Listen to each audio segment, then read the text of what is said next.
در یک ملاقات تاریخی رهبران کره های جنوبی و شمالی پرزیدنتان دو کشور گفتند که برای عاری از سلاح هسته‌ای شدن نیم جزیره کره اقدام های جدی می اندیشند. در نشست خبری صبح 19 سپتامبر در شهر پخینیان رهبران دو کشور گفتند که در نزدیکترین فرصت رهبر کره شمالی کیم چن اون به کره جنوبی سفر میکند. اگر این سفر عملی شود در تاریخ نزاع‌های بسیار ساله بین دو کشور نخستین بار می شود که رهبر کره شمالی از سئول دیدن میکند. مون جه این پرزیدنت کره جنوبی این زمان به خبرنگاران گفت که کیم چن اون راضی شد که پلیگون یا مکان آزمایش‌های موشک‌های هسته‌ای را در حضور ناظران بین‌المللی تخریب کند. کیم چن اون در این باره گفت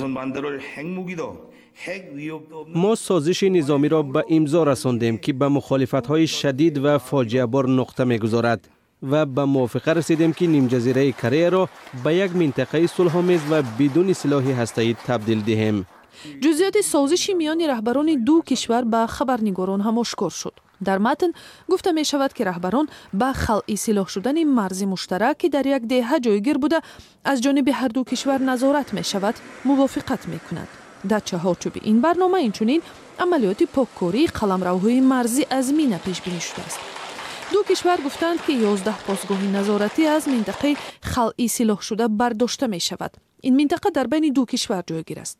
کره های شمالی و جنوبی اینچنین به موافقه رسیدند که برای شرکت در بازی های المپی تابستان سال 2032 مشترکاً اشتراک می کنند. ملاقات کیم و مون در سال جاری بار سیوم است که برگزار می شود. از این پیش وزیران دفاع دو کشور برای امضای سازشنامه همکاری های نظامی تشکیل جلسه کردند که به کاهش تنش در نیم جزیره روانه شده است.